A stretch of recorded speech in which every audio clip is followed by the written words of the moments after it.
पंडित gold में आपका स्वास्थ्य संबंधी चर्चा के अंदर होम्योपैथिक के अंदर अंडकोश के अंदर पानी का जमा होना, उसके उपचार की टिप्स। किसी कारण से अंडकोश में पानी जमा हो जाने से अंडकोश की थैली फूल जाती है, जिसे हाइड्रोसिल कहते हैं। इस रोग का एक सामान्य लक्षण ये है कि पूर्णिमा व एकादशी के दिनों में यह बढ़ जाता है, अर्थात अंडकोश अधिक फूल जाता है और इन दिनों में कम रहता है। अन्य दिनों में जब अंडकोश में अधिक पानी भर जाता है तो अंडकोश गुब्बारे की तरह फूला हुआ दिखाई देता है। अंडकोश में अधिक पानी भर जाने पर कभी कभी नस्तर लगवाकर पानी को निकलवाना पड़ता है। इसके कारण अंडकोश की सूजन या पानी भरना कई कारणों से होता है। अंडकोश पर चोट लगना, अंडकोश में दर्द होना, उसके नसों का सूज जाना, स्वास्थ्य खराब होना तथा सूजन आना आदि कारण होते हैं। अंडकोश की सूजन वंशानुगत भी हो सकती है।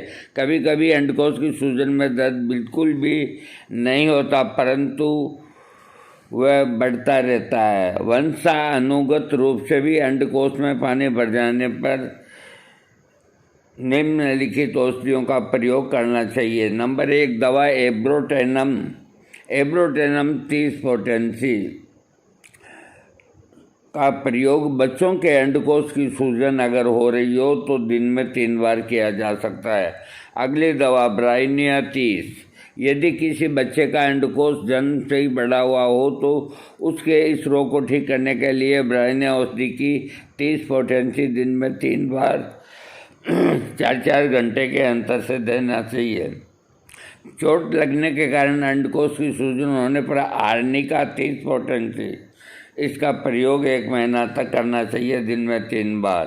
अन्य कारणों से अंडकोश बढ़ने पर, पानी भरने पर औषधियाँ ये है। Arnica Montana 30 potency. यदि चोट लगने के कारण अंडकोश बढ़ गया हो तो इसका सेवन 4-4 घंटे के अंतर से 15 दिन तक देना चाहिए। ब्राइनिया, अंडकोश में सूजन आने पर यदि गोली लगने की तरह दर्द हो या बैठा रहने पर सुई चुभने की तरह दर्द हो तो ब्राइनिया 30 दिन में 3 बार 21 दिन का प्रयोग कराना चाहिए। ग्रेफाइटिस, अंडकोश में अंड में सूजन आने पर ग्रेफाइटिस औषधि का प्रयोग किया जा सकता है। इस औषधि की 30 शक्ति का प्रयोग करना चाहिए।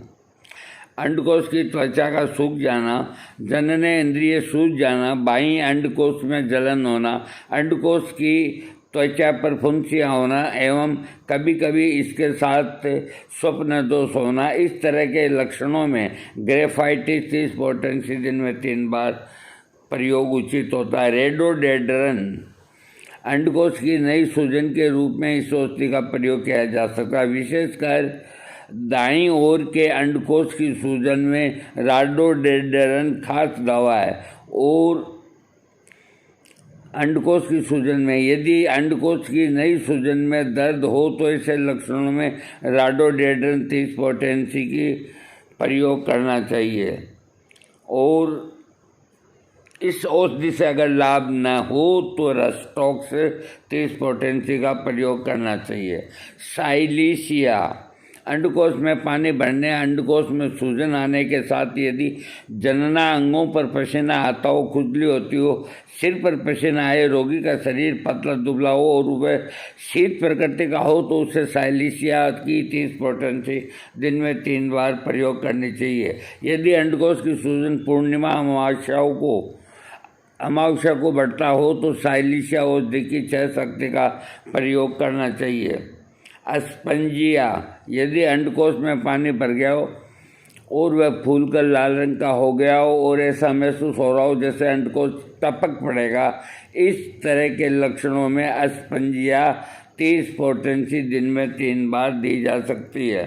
रस्टॉक्स, बरसात के मौसम में या सर्दी के मौसम में अंडकोश में दर्द होने पर रस्टॉक्स की 30 शक्ति दिन में 3 बार दी जा सकती है। हेमामेलिस, अंडकोश के साथ शुक्र रज्जु की शिराएँ बढ़ने पर हेमामेलिस का मदर टिंचर सेवन कराना लाभदायक होता है। रेडोडेड्रन, यदि अंडकोश में जल भरने की बीमारी हो गई है, दाईं ओर रोगग्रस्त हो एवं दर्द हो और अंधेरे या वर्षा में होने के पहले दर्द अगर बढ़ता हो तो ऐसे जो मौसम अभी चल रहा है बारिश का, अगर इस तरह के मौसम में रोग बढ़ता है तो राडोडेड्रन 30 पोटेंसी दिन में 3 बार देना चाहिए। पल्सेटिला, इस औषधि का प्रयोग अंडकोश के रोग में किया जा सकता है, विशेषकर बाह्य अंडकोश में रोगग्रस्त होने पर। यदि अंडकोश में दर्द न हो और वह धीरे धीरे बढ़ता फूलता हो